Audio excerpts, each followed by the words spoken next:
បាទនឹងថាអំបិលហើយបងប្អូនអើយមើលនឹងអំបិលហើយអំបិលកំពតអំបិលសៀមរាបបាទបងប្អូនអើយនៅសៀមរាបយើងបាច់ទៅរកត្រីណាឆ្ងាយនេះរកតែក្បែរផ្ទះយំអស់មើលឃើញបាទនេះកន្លែងដាក់បកាយហើយនេះផ្ទះបងប្អូនឯងមើលแล้วសួរថាបាច់ទៅធ្វើអីឆ្ងាយមើលអាក្លឹងក្បែរផ្ទះនិយមអស់មើលត្រីតាណាបងប្អូនមើលនោះត្រីគប់ពេញទៅនេះឯងនេះមើលថាកុំឲ្យភ្លៀងខ្លាំង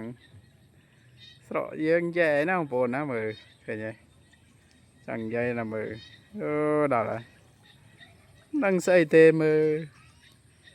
បោចដាក់បោចវិញងាយដែលណែមើលទៅបានស៊ីអត់ទេបានអត់មើលទៅងាប់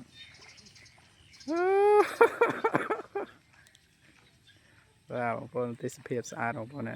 sunset បងប្អូនណា sunset nice បាទមើលសត្វបូននោះហើយលើនោះជើងមេឃពណ៌ខ្មៅណាទេបាទបាត់ហើយណូឃើញអូកាមេរ៉ាស៊ីនបាទ